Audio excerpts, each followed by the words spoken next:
एकदा एका छोट्या गावात सई नावाची मुलगी राहत होती.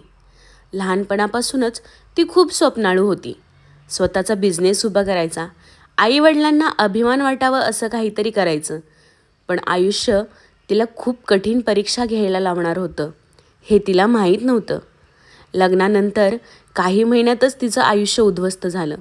नवरा सोडून गेला, संसार मोडला आणि तिच्या स्वप्नांसोबत तिचं मनही तुटलं. लोकांनी कुजबूज केली, ती काही करू शकत नाही आता. पण सईने ठरवलं, हो, मी संपली नाही आहे, मी पुन्हा उभं राहीन. सुरुवातीला तिला काहीच माहिती नव्हतं. पैसे नव्हते, आधार नव्हता, पण मनात होती जिद्द. तिने छोटं काम सुरू केलं. घरच्या स्वयंपाकाच्या चवीवर छोटं फूड ऑर्डरचं पेज तयार केलं.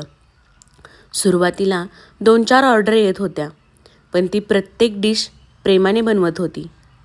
हळूहळू लोक तिच्या मेहनतीकडे आणि चवीकडे आकर्षित झाले. काही महिन्यातच तिचं छोटंसं पेज एका लोकप्रिय होम ब्रँडमध्ये बदललं. ती पुन्हा हसली, पुन्हा जगू लागली. एका मुलीने उद्ध्वस्त आयुष्यावरूनही नव्याने पाया रचला.